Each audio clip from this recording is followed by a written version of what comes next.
আসসালামু আলাইকুম সবাইকে। আজকের গল্প চলন বিলের হাঁসের খামার নিয়ে। বর্ষা শেষে যখন বিলের পানি ধীরে ধীরে নেমে যায়, তখন দেখা যায় বিস্তীর্ণ বিল জুড়ে ছড়িয়ে আছে শত শত হাঁস। দূর দূরান্ত থেকে মানুষ আসে চলন বিলে হাঁস নিয়ে। তেমনি সিরাজগঞ্জের তারাস উপজেলার এক দাদা আর তার নাতি প্রতি বছর আসে তাদের প্রিয় হাঁসের খামার নিয়ে। বিলের শান্ত জলে তাদের হাঁসেরা সারাদিন সাঁতার কাটে, কাদায় শামুক খুঁজে খায়, আর সেই সময় তার ডিম দিতে শুরু করে। এই মৌসুমটাই হাঁস পালনের সবচেয়ে উপযুক্ত সময়, কারণ এই সময় হাঁসেরা খাবার পায় প্রচুর, ফলে ডিমও হয় বেশি।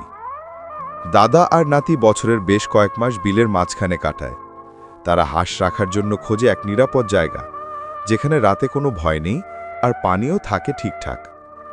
প্রথমে তারা রাস্তা দেখে নেয়, তারপর বাঁশ আর কাঠ দিয়ে বানায় বাওর, যেখানে থাকবে তাদের শত শত হাঁস। বাওর বানানোর সময় তারা খুব যত্ন নেয়, কারণ রাতে শিয়াল বা বেজের আক্রমণ হতে পারে, তাই বাওর হতে হয় মজবুত, সুরক্ষিত।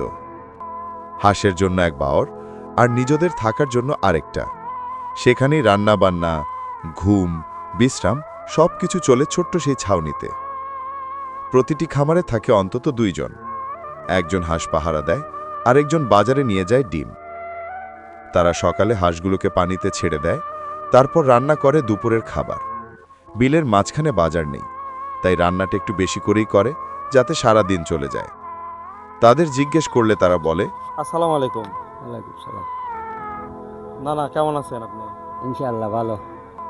আচ্ছা, আপনি এইখানে এই যে এইটা হচ্ছে আপনার দিলবসার বিল, তাই না? এটা দিলবসার বিল। বিল এখানে আপনি যে হাঁস নিয়ে আইছেন, মানে আপনার হাঁস কতটি আছে এখানে? আমার ধরেন যে 500, ডিম ছাড়া ধরেন যে 500, আর এ আছে 300, 250। ডিম কত দিচ্ছে এখন? ডিম ধরেন এখন কম, ফরিয়ে পাল্টাচ্ছে তো। মানে এর আগের দাবারে কি ডিম দিছে? হ্যাঁ, আগে ধরেন যে 250 আসে, 150, 200 ডিম দিছে।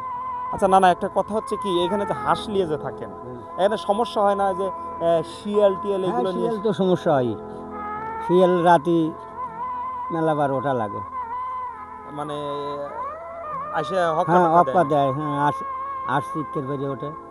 রান্না বান্না কি এখানেই করে? এখানে হ্যাঁ, এখানেই সব কিছু। আর মানে কয়দিন থাকবেন? আর কয়দিন থাকবেন? আরে এখন পানি 4 দিন থাকে, 15 দিন। তারপরে কি করেন এই হাঁস? মানে সিজন শেষ হয়ে গেলে হাঁস কি করেন? আর আবার গাড়িত করে দেশে নিয়ে যাবো। যতদিন বিলের মধ্যে পানি থাকবে, আমরা ততদিন এখানেই থাকব। তারা এই কাজ করে আসছে বহু বছর ধরে। তাদের বাবা দাদা সবাই হাঁস পালন করতেন। এটাই তাদের পরিবারের ঐতিহ্য, এটাই জীবনের গল্প। দাদা বলেন, এই হাঁসই আমাদের সংসার চালায়। কখনো লাভ হয়, কখনো লোকসান, তবু হাঁস ছাড়া জীবনটা ভাবতেই পারি না। চলন বিলের সকালের কুয়াশা ভেদ করে যখন সূর্য ওঠে, তখন দেখা যায় জলে ঝিকিমিকি করছে আলোর রেখা। সেই জলে সাঁতার কাটছে শত শত হাঁস। দাদা আর নাতি বসে তাকিয়ে থাকে, মুখে তৃপ্তির হাসি, মনে আশার আলো।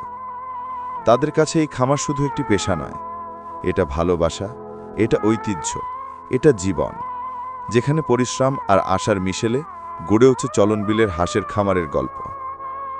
আল্লাহ তাদের জীবনে বরকত দিন। আমিন।